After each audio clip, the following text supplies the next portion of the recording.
Hi நண்பர்களே, கடலை பருப்பு சயம் எப்படி செய்யுதுன்னு யூடியூப்பில் பார்த்து நாமளும் செஞ்சுருப்போம். எப்படி வந்திருக்கு மட்டும் பாருங்கள். செஞ்சுருப்போம். இதோ நல்லா வந்திருக்கு.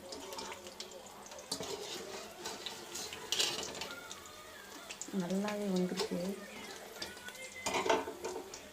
போட்டு தான் செய்யணும் ஃபஸ்ட்டு. அதாவது இது கடலை பருப்பு, வெல்லம், பாவு மாதிரி காய்ச்சி தேங்காய் கொஞ்சம் போட்டு எல்லாம் மிக்ஸ் பண்ணி இந்த பதம் வந்த பின்னாடி உருண்டை பண்ணி அப்புறம் இப்படி சுட்டு எடுத்தால் சரியா. வாங்க நண்பர்களே, சாப்பிட்லாம்.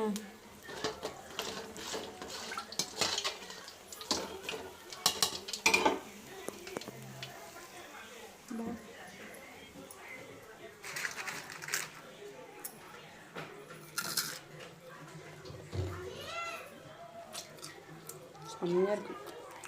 நீங்களும் பார்த்து எப்படி செய்யுதுன்னு கற்றுக்கங்க யூடியூப்பில்.